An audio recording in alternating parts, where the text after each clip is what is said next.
Hello. For the last 20 years, Robert Altman has been one of the most consistently distinctive and influential American filmmakers. His career began in the 1950s, directing industrial shorts and numerous episodes for television series. But it was the massive success of MASH in 1970, which suddenly made him one of the hottest directors in Hollywood.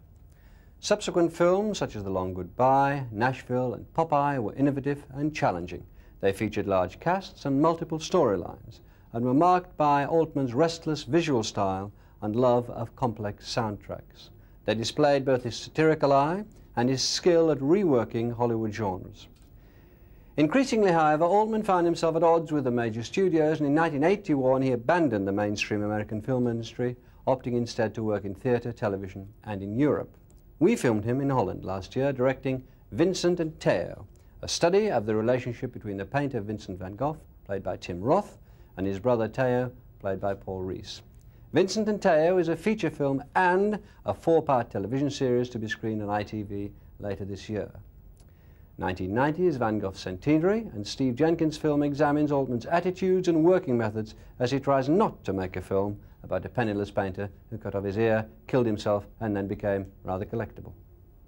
At £22,500,000 for the last time, for the last time, for the last time, for the last time, £22.5 million for the last time,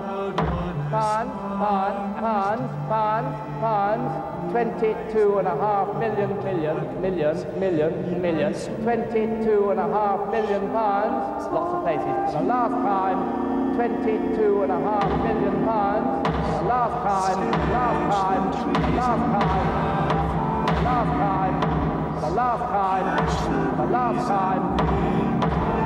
Going on. One of the problems with a film like this is that people come to see this, and they come with so much information, they have so much baggage. They all have an opinion about him, even if they don't know him or they haven't studied him. The people who've studied him, God forbid, I mean, everybody knows what he is and what he isn't, and everybody has read the letters, and they come with all this information, and it's very hard so I'm going to present something, and they're going to say, well, that isn't the way it is, it was this way. So what we try to do is just give an impression, taking all this information that we had, all the facts, and just make a person out of that. Isn't. Every time I come to Paris, there's another ism. I think ultimately all of the work that I do is a reflection, basically, of my own persona, my own being, because I'm drawing on how this looks to me. And that's really all communication, it's all art is. It's you're saying to someone, here, come look through my distorted window. You won't see the truth, but you won't even see a truth, you'll see my truth. Because when you make art, you are appearing to be different from the norm of the people that you are showing that to. Because that's why you're doing it. If you showed them everything they knew, they wouldn't be interested and it wouldn't be art. So, we're perceived as being mad or eccentric or crazy or whatever. The moment we get off of the path that is a real general road, the minute anybody just stirs out a little bit, they're saying, wait, that person's crazy.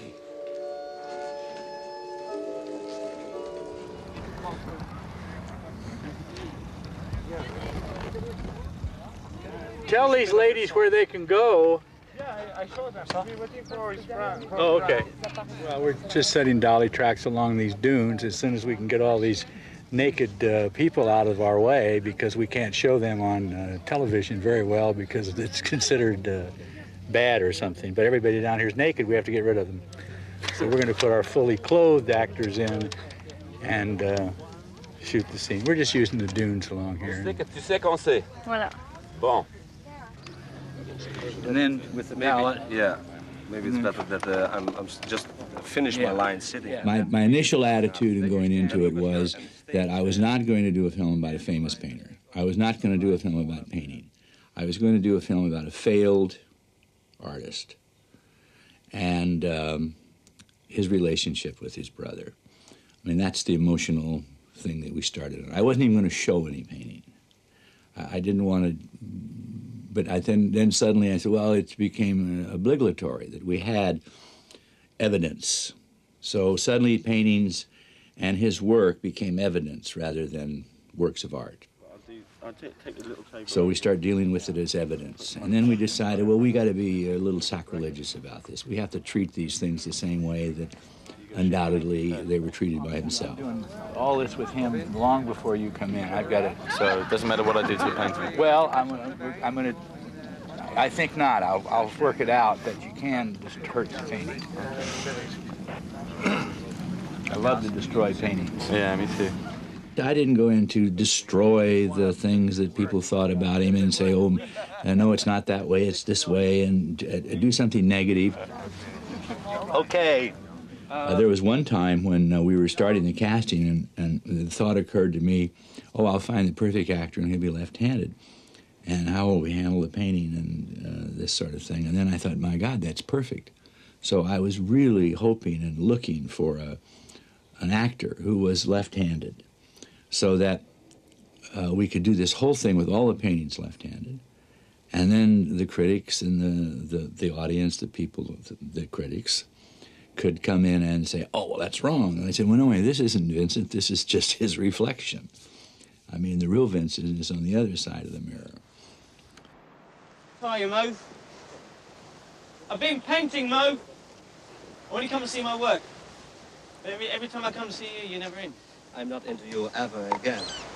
And I'm not interested in your paintings as long as you're with that woman. Come on, Maria. How's your wife, Mo? How's yet? She couldn't make it? So you got your whore with you? Have you completely lost your mind? Have you any idea about the disgrace of bringing on your family? She may be a prostitute, but she was pregnant when I met her, and she's pregnant now, and I love her. I thought you'd been misunderstood because you wanted to be an artist. Aren't we supposed to care but about your people? Right. Isn't that what it's about? You're vicious. I don't know, Mr. Fast. You're venomous. And you look like a workman. I am a workman. Yes, I can see that. I'm a painter. What do you know about painting? What do you know about life? What do you know about... Stop that! You're mad! God help you, Vincent! I didn't deal with Vincent as if he were mad. I think he had some fits and some problems. I mean, there was a lot of instability genetically in his family, but so I think we're only interested in disturbed characters because people who aren't disturbed, I probably don't even know or think about. I mean, there are people who represent things in ourselves that we have problems with. I thought I knew Van Gogh, as I think everybody does, because we're so familiar with him from reproductions. But when I actually saw them in the museum, I was absolutely amazed by the literal vibrancy of them. You see people going up to those pictures, and they step back from them as though they're actually radiating at you. And I was bowled over, absolutely bowled over, all over again. When I was young, there was a Van Gogh exhibition in London years and years ago, and I was tremendously impressed then by the potato eaters. And I thought that was the sort of great Van Gogh. But, gosh, when you go to Amsterdam, you have a completely different picture. I mean, that's just where he starts. And one of the things that people don't realise about Van Gogh is that he's not at all an original painter. His subject matter comes entirely from Dutch art, 17th, 18th century Dutch art, but also very much from French 19th century art, particularly from Millet. And he really didn't change that. There's nothing new about his subject matter at all. What is entirely new is the colour and the strength of the colour. And that's where the originality lies. And he was the first person to find what you could do with just colour alone. But those last ones with those great blue skies and blackbirds and yellow cornfields are just, for me, works of enormous ecstasy. We weren't making a drama documentary at all. And we weren't making a film about art, we were making a film about these two brothers. The drama in Vincent's life is his relationship with his brother. There is really no other story, unless you take a very small section of it, like his relationship with Gauguin or whatever, or his relationship with his family, which we do a bit of, but the main theme has to be that of his brother. And, I mean, brothers have a very bad history, you know, in art and literature. One thinks of Cain and Abel, and Jacob and Esau, and perhaps Vincent and Theo. I want to know what's been going on here when I've been away. Look, what is the point of Paris? What is the Whole point of Paris? It's to talk to people, it's to meet people, it's to talk to other artists. I think you'd better go to bed. And don't you tell me there's no market for my work! It's your job to make a market! If you can sell coral, you can damn well sell me! What are you actually doing? What are you actually doing to sell my paintings? You don't tell me what my job is! I'm doing everything I can to sell your paintings. And all I ask of you is that when I come home, it's a home. As you probably know, he wrote hundreds and hundreds of letters to his brother Theo, and one or two to other people. He had various other friends. And those are the source for all biography of Van Gogh, because, I mean, they're his autobiography in a way. Alas, Theo's letters to him do not survive. There's all this conversation about the letters. Oh, the letters are so beautiful or so wonderful. I don't believe letters. I think letters, when you write a letter, you have no rebuttal, you have no argument, you're sitting there alone, you've made up what the other person is going to think, and you're able to kind of get write what you want. And, you know, there are no letters of Theo. Now, you know, if Vincent wrote that many letters to Theo, that Theo had to write at least a half that many or a third that many letters to Vincent. Where are those? Because Vincent didn't keep them. He didn't keep them. I mean, they didn't concern him. And every one he was asking about he was positioning for his stipend, his money. I think letters should be read by the person they're written to. I wouldn't read yours. There's nothing of any interest in this for you anyway. Then why do you save them all? There must be hundreds or more. Because he's my brother, and he sends them to me. But if you want to read them, then read them! Theo, I think, had probably more, and certainly developed more mental problems, but he had more anxieties. But he was trying to conform in the in the accepted manner. So he was always trying to keep it under control. I'm not sure how disturbed Theo was. I think he was very, he's sort of quite blinkered in a way. He concentrated on his work. He was very good at it. He cared passionately about it. He was a rather quiet person, I think. And he was slightly oppressed by having this brother to look after. But I don't think he was a severely disturbed person. He got on perfectly well in the ordinary bourgeois business world. He was rather friendless, is what he seems to have been. I think he was a very lonely person. Monsieur de Plantier? Given the depth of your feeling for this new South American painting on velvet, maybe you'd like to take a walk down to the Bureau Maritime and buy yourself 4 tickets back to Buenos Aires and buy more of it. 5 tickets, actually. Good day to you. Without Theo, Vincent would never have been able to paint. Vincent never worked, and there was no extra money coming from home, and Theo paid for him a great deal. He concealed this to begin with by pretending the father was paying for him when he went off to be a missionary. But in fact, Theo was paying for Vincent out of his own quite meagre earnings in the art gallery in Paris. And I think what happened was that Theo was 4 years younger, and somehow early on in that relationship, Vincent imposed on him the necessity of support, and they were the two together against the world. In the early letters, you'll see a lot of references to walks they go on together, discussing art and nature and life, and they were extremely close. I want to make a business arrangement with you. Every month when you send me my allowance, I'll send you all the paintings that I've done.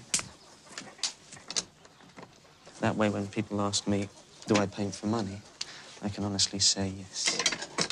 For my sake!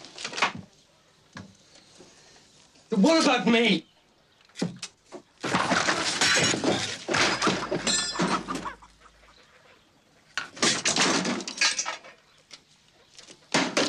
they became like two sides of a coin. They became the Corsican brothers. They became, you know, one of them got sick, the other one threw up. And we made them inseparable. And so that Theo didn't really have any choice. And as, you know, when Vincent died, Theo died. There's no chance I might live, is there?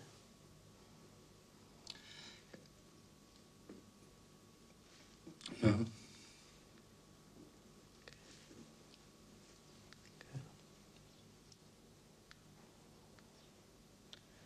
Fill my pipe for me, please.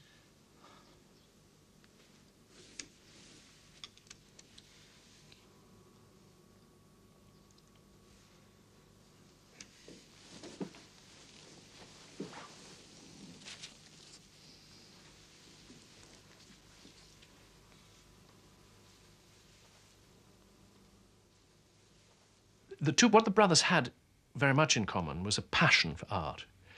They had these two uncles in the art business. They both worked in it themselves.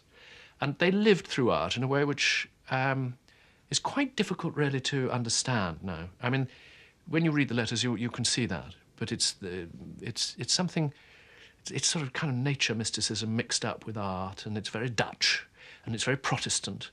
And it's what made them what they were.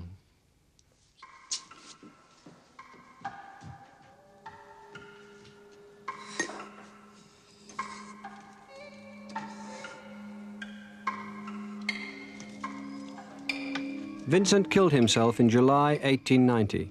He was 37. Theo died less than 6 months later. Despite all Theo's efforts, Vincent sold only one painting during his lifetime for 400 francs, say £40. In November 1987, irises fetched $49 million in auction, the most expensive painting in history. The artists in this film business are the actors. They're the ones that have to go out in the middle of the ring and have the fight. The only objection they mentioned wasn't even that she was a Catholic, and that she had no money. Cut! It's very good, fellas. Really is. I'm amazed. But we're boring you, aren't we? No, we're you're not. we're boring you. I have to do it again. And now, Jean, I want to tread along that road and then maybe pass. It's about 6, 7 lines in. Not far. It goes. Do one more. Let's go past that. Barb, where's the script? Then you save 2 lines. Als je die buizen erin wil zetten, dan komen die heel hoog. Maar all right, take it down to the leg rub. Where, how much time is there to the leg thing? Why he's particularly clever is that he bonds you to the project very early on at a pre-production stage. I mean, you sort of research with him. I was in London and he was in Paris a lot of the time, but we spoke to each other every day, many weeks before we started filming. And so little changes that were happening in the script before we even got the final draft were happening with us and not in isolation to us. And I think that's the sort of key to it. Once I finish the casting, my creative work is about 90% finished. And I show up in the morning and shoot what they do. And that's very factual. I mean, that's true. The only time there's ever a discussion, we say, why are we even shooting this scene? What is this scene supposed to, what is it about? What are we trying to tell the audience in this scene? But they were Tim wrote a couple of the scenes, so did Paul. So when it came to me, once we started shooting, I didn't have much to do other than turn the switch on and make the choice of what to shoot and what not to shoot. God gave us a seed to sow it. Yeah, but only within the temple of marriage. And we've got a great example in Mother and Father. So do you keep up with that? Somebody said that. Yeah, last summer.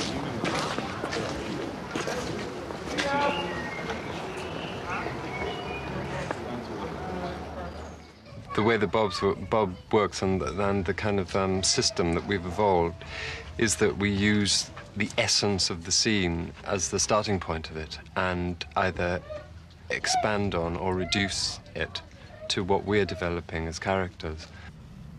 It gives you as much time as you need to prepare the character, try and become the character. It gives you anything you need to make that happen. Then he says that you throw away the script and you start just take the sense of the scene and make it. Well, you never leave the script behind. The script is your floor plan. It's a blueprint. It's not, that's what you're following. It's like you're stepping on those squares. Okay, we're in this part of the script now, and the actual dialogue and the things that take place in scene 12 don't necessarily have to be what's written in the page. Now, I'm sure Julian Mitchell doesn't agree with me on this, but when we come to scene 12 and we say, oh, we can get this same thing across to the audience by doing this rather than what's written here, and we'll do it this way. Well, that's fine if, in fact, he is going to get the same thing across. But what Bob does is very often get something quite different across. Now, sometimes this is wonderfully successful. And when from my point of view, he took certain scenes that I wrote, and he took the heart of these scenes and did them in a different way. He pumped the blood, as it were, from this heart into all sorts of areas that I hadn't even dreamt of. I mean, he uses extras in the most imaginative way. And some of this produces the most wonderful results, and the thing is hugely enriched. But where the disputes come with Robert Altman are always about what the heart of the scene is, and if you have different views on that, well, he's the director and he wins.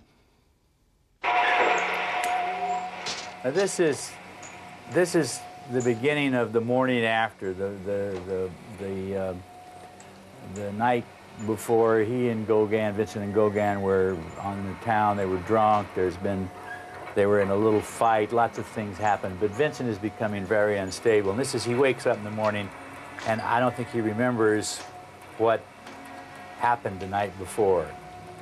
And he's going into Gauguin's room to confront him about that. We set this up. We rehearsed where he was going to move.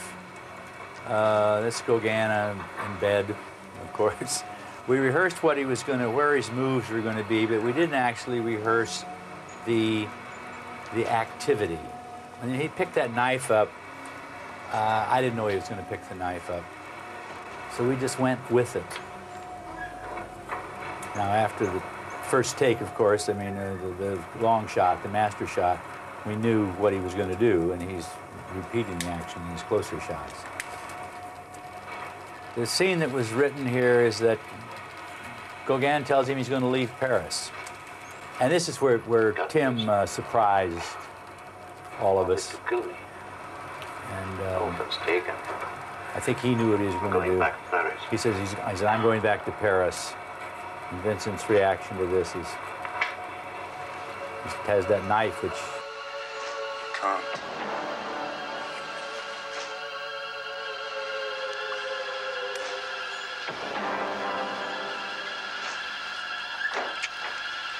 Put that knife down. If I had said, go in there and kiss him, I mean, it would have immediately put in the actor's mind and mine implications of a homosexual relationship, implications of something that I don't want to stress. But when he did it in that way, I accept it, and I have to assume that the audience is going to accept what I accept. I'm not there to tell them what to do. I'm there to photograph what happens. Now, afterwards, if I don't like it, I say, hey, this is pretty silly. This isn't going to work. It was my idea to throw the painting because, I was trying to treat these paintings not as very valuable things, but just things. Jean Lapine, who is the cameraman, he and I have an arrangement, and we watch the scene, and I have a little monitor. I can see what he's framing. But actually, he's responding with the camera to what his brain is telling him a response to what he sees. So it's as if he were in that room and that were actually happening. And this is what he wanted to look at in that situation. This is part of this collaborative art of these things. I don't really do very much but turn the switch on.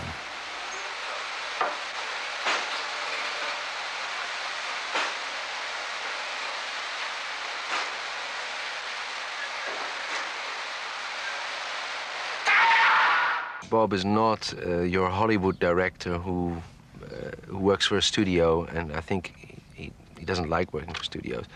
I think that is a point that made him particularly attractive to us. He's an artist to start with, and he has, we think, the European attitude to filmmaking, in which the director has a very strong say in the entire production from beginning to end. It's maybe close to the way we work in France. I'd rather you go off onto something. I mean, if some ducks are going by in the water, and you can then go off anything to get off of. When he arrived, I took him together with Julian Mitchell to the locations, and he was sitting in the car. He was doing crossword puzzles all the time, but he'd look up and he'd look and like that, and he'd see a location and buildings and cities, and he'd feel it. But he only need 10 minutes, and for the rest he knew, and he'd do his crossword puzzle, and he was thinking about it and then I and all the others found out slowly that the way he works a film is that he gets into the place, he feels, he listens to the people, he looks at the actual physical place, and that's what gives him inspiration. When he got to Holland, for instance, he had never been to Holland in his life, I think, but this was the first real encounter. He was amazed. He thought, I love it, and this is so beautiful. You can never build anything like that. So we decided to do everything on location, and there again it shows the flexibility, which is not a Hollywood kind of thinking, but it's almost a cinema verite. I mean, he's there and he wants to do it in the real place, not in order to reconstruct history. That's not his concern, but the concern is the feel of the place, the true feel of the film, which you can also see in the makeup, for instance. There's hardly any makeup. I mean, the people are the way you would have encountered them. And you would have shot them for the South Bank show 100 years ago. You would have shot them the way Bob shoots them now.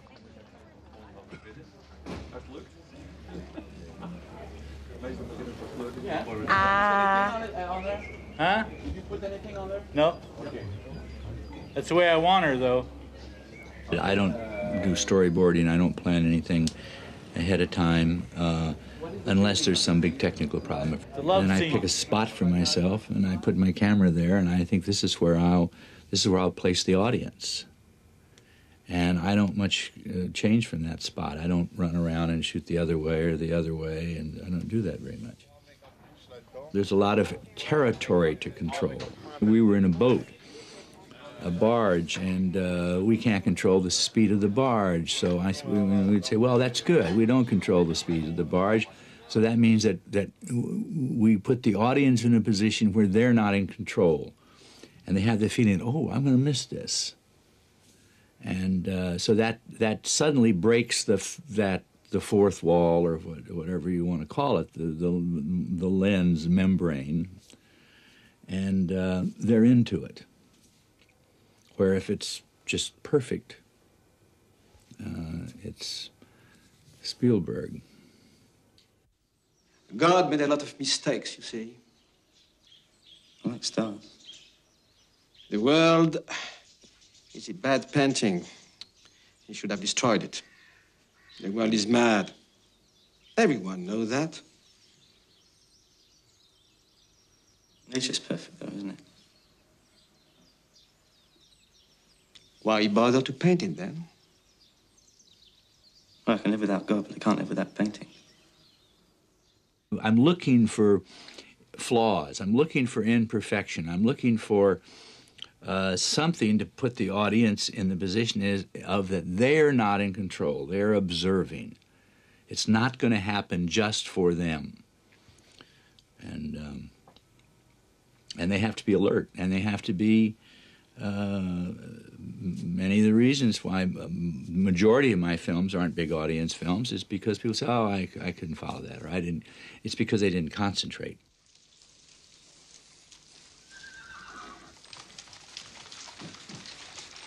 Are you drawing me?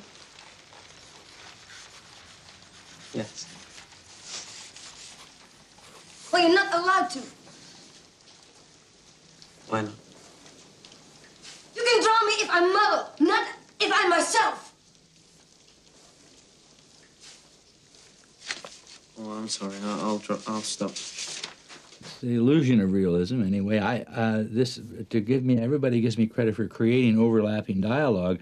I think that's a ridiculous thing to say, because that's the way people talk. People don't listen to. As soon as you start a sentence, I think my brain says, "Oh, I know where he's going," and I have my answer ready, and I want to interrupt you and jump ahead. We continue saying things because we can't put the brakes on, and so people are talking at the same time, and you're absorbing at the same time, and that's the way we communicate. It is all crap. It is crap. You know very well Simpering we sell all stuff. Millet, we sell Corot, we sell a lot of the artists that you would admire and talk about the same things. Well, Millet! Millet is art. Millet is real life. The style is that all of this information is filtered through me. In other words, everything is so it has to have my shape. I mean, it's like a sieve. It's like it's pressed through me, so it has to vaguely keep my shape. And that shape is pretty much the same all the time. So I think I do use probably, I don't try to make still pictures very much. I use a fluid camera, so maybe that translates into a style. A lot of people, they say, well, I don't like, what's that? Camera's moving all the time, or what's this zoom lens thing? Well, I like it. I like to be able to look at something and then be able to focus on that something. And it's pretty much the way I shoot a film and edit a film. I never consider that it's going to be cut, although I know it always is. If we could make a film perfectly, it would just be one shot. To me, the ideal form would be where you see a film and you leave it and you can't discuss it because you don't have anything concrete. You can't say, oh, well, I like it when he did that or she did that. It's like, it made me feel, oh, I felt good, or I felt, oh, that was frightening, or didn't the color surround you? I mean, it's a absorption. And I don't think we've done that yet. I think we've seen little glimpses of it in films. And in Yuri Cooper, the painter, painted the main title for Vincent and Theo. We went up to Normandy one weekend. He knocked off 3 little paintings just for the title that you see on the film. We brought those paintings down here. We went in and we photographed them really close and just moved across you wouldn't know what it was. And every frame of that is a beautiful abstract painting. You see woods, you see houses in the woods, you see people's faces. I mean, it's a fantastic thing. And I think that will become an art. But I don't know how to, see, the trouble with any art that's linear, that takes time, is the problem. Music takes time. And film takes time. Painting does not take time. You can look at painting for 1/100th of a second, or you can look at it for a year and a half. And this is just all part of this whole thing. And I don't know if film will ever become a fine art. Probably not. But it's the swimming pool, it's the arena we're in, and we kind of flounder around in it, and I don't know what else to do, so I giggle and give in.